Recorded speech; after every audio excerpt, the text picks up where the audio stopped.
We had, probably pretty much a novel's plot, trying to cram it into 10 pages.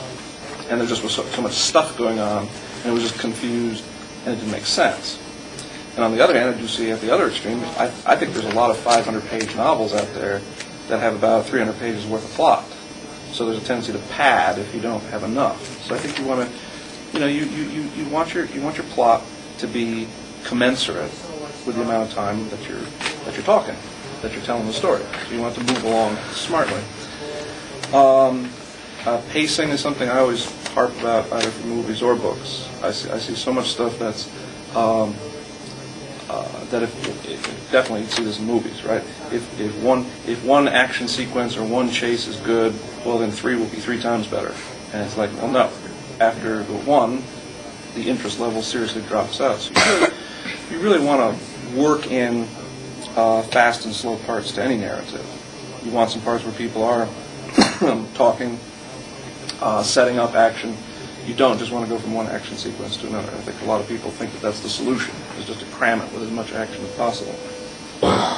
And I suppose one of the things that I harp about is I think it's important as an author, especially for a genre like horror, and especially the subgenre of zombies, is you have to think at some point, or I think you have to think throughout the writing process, is what is this story really about? What am I trying to say with this story? Right? Because I don't think any good story is about,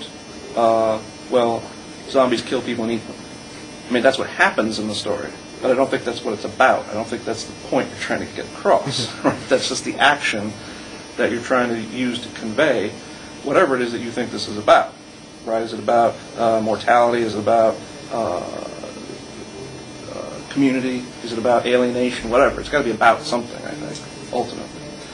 And if you can have whatever that, I don't want to say message, because I don't think the story has to necessarily have like a moral to it, but if you can have that effect or that meaning in your mind as you're writing, so that you don't just start spinning out action just to be doing it, I think that helps to guide the story too. That helps to guide the narrative. Now, those are all general storytelling things. There are things that I think are specific to horror too. I think there's a lot of tendency for beginning writers to write stuff that's gross as opposed to scary. I saw so many stories that were just gross. I mean, just describing bodily fluids, coming out of people, right? And I know in the zombie story there's going to be some of that, but again, I don't think it should ever be the focus.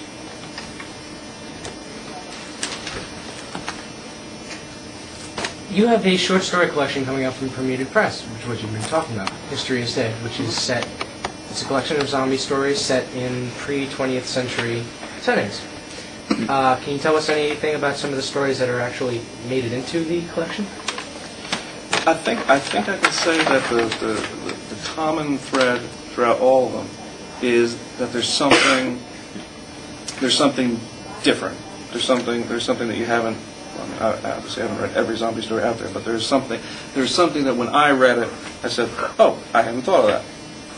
And again, not in the sense of some plot twist or something, but something where the person was trying to tell a story. There's one zombie romance that I just thought was great. There's a bunch of zombie comedies in there that I thought really were funny. As compared to, I got a lot of submissions that were supposed to be funny, but have you ever noticed how it really hard, how almost impossible it is to explain to someone why something isn't funny? Yeah. Right. I mean, you either get a joke or you don't, and if you don't get a joke, you can't tell the person why you didn't, and they're frustrated, right? Because they want to know why you didn't get it, and they think it's your fault. So the ones that really were laugh out loud, I was very pleased with those. And again, so much with the zombie genre, I think, is rehashed.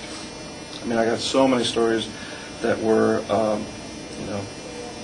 people meet zombies, people barricade themselves in a building, zombies attack the building.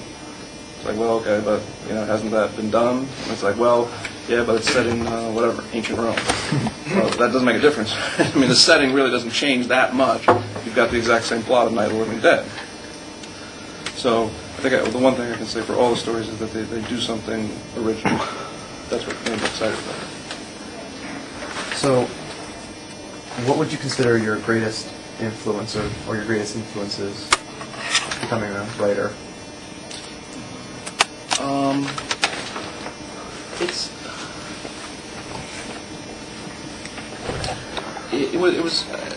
It was gradual, I think, because it's a long story.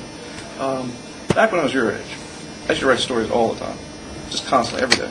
I just write these stories, and I actually stumbled on them a few months ago. I saw this stack of loose leaf paper, and I realized what it was. I was like, wow. And they're all awful. Awful stuff. So when I was your age, I did that, and then when I went to college, it almost, like the day I got there, I stopped writing that, and I started reading, just even more than I had in high school. I mean, I always read, but I just really started reading, and not even so much literature necessarily, not things with a narrative. I started reading philosophy and theology, and I really kind of devoted myself to that. And even though, when you ask me what my influence is, even though those aren't the narratives, even though that's not what I write like, obviously, it seemed like those ideas or those kinds of analyses were what I sort of craved and what I was interested in for years there. And they did sort of provide the ideas and the raw material now that I'm finally going back to writing fiction and weaving that in. So, I mean, when you ask about influences, I would be just as likely to say St. Augustine or Dante as I would a modern storyteller, because I think they gave me the kind of theological vocabulary to put under a narrative. What made you decide to what made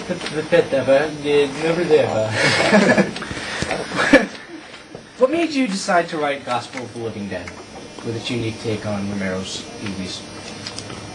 That was a similar. Well, that was part of the process, I guess, and that's did provide sort of a segue into writing fiction.